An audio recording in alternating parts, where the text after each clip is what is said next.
అరే నేను ఉన్నది చెప్పనా, మన దగ్గర ఉన్న బీసీ నాయకులందరూ కూడా చాలా మంది చాలా సిగ్గుతో తలవంచుకొని చెప్తున్నారు ఏంటంటే బ్రోకర్ నా కొడుకులు అబ్బా వీళ్ళు వాళ్ళ దగ్గర ఈ పెట్టుబడిదారి వర్గాల దగ్గర, తర్వాత ఇప్పుడు రాజకీయ వ్యవస్థ నడుపుతున్నటువంటి కొంతమంది సంకుచిత స్వభావం ఉన్నటువంటి వ్యక్తుల దగ్గర వీళ్ళు పమోరియన్ డాగ్స్, వాళ్ళు బిస్కెట్ వేస్తే మొత్తుకోరా అంటే మొత్తుకుంటాయి. ఇవాళ రావాలి కదా, మొత్తం వచ్చి ఇక్కడ నిలబడాలి, అడ్డం నిలబడాలి.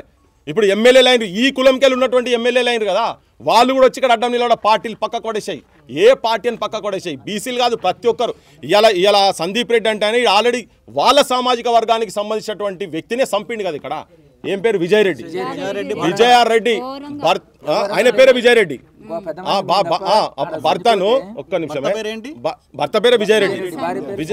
సంజయ లాస్ట్ మాజీ సర్పంచ్ కూడా చంపిండు. అంటే వీళ్లకు ఆధిపత్యం చేయాలనుకునేటోళ్ళకు ఇవన్నీ ఏముండయి. కానీ వీళ్ళను మోస్తున్నాడు చూసినావా, మోస్తున్న ముఖ్యమంత్రి పచ్చి మోసగాడు, ద్రోహి అని క్లియర్ కట్గా చెప్పాల్సిన పరిస్థితి ఇక్కడ ఉన్నది క్లియర్గా.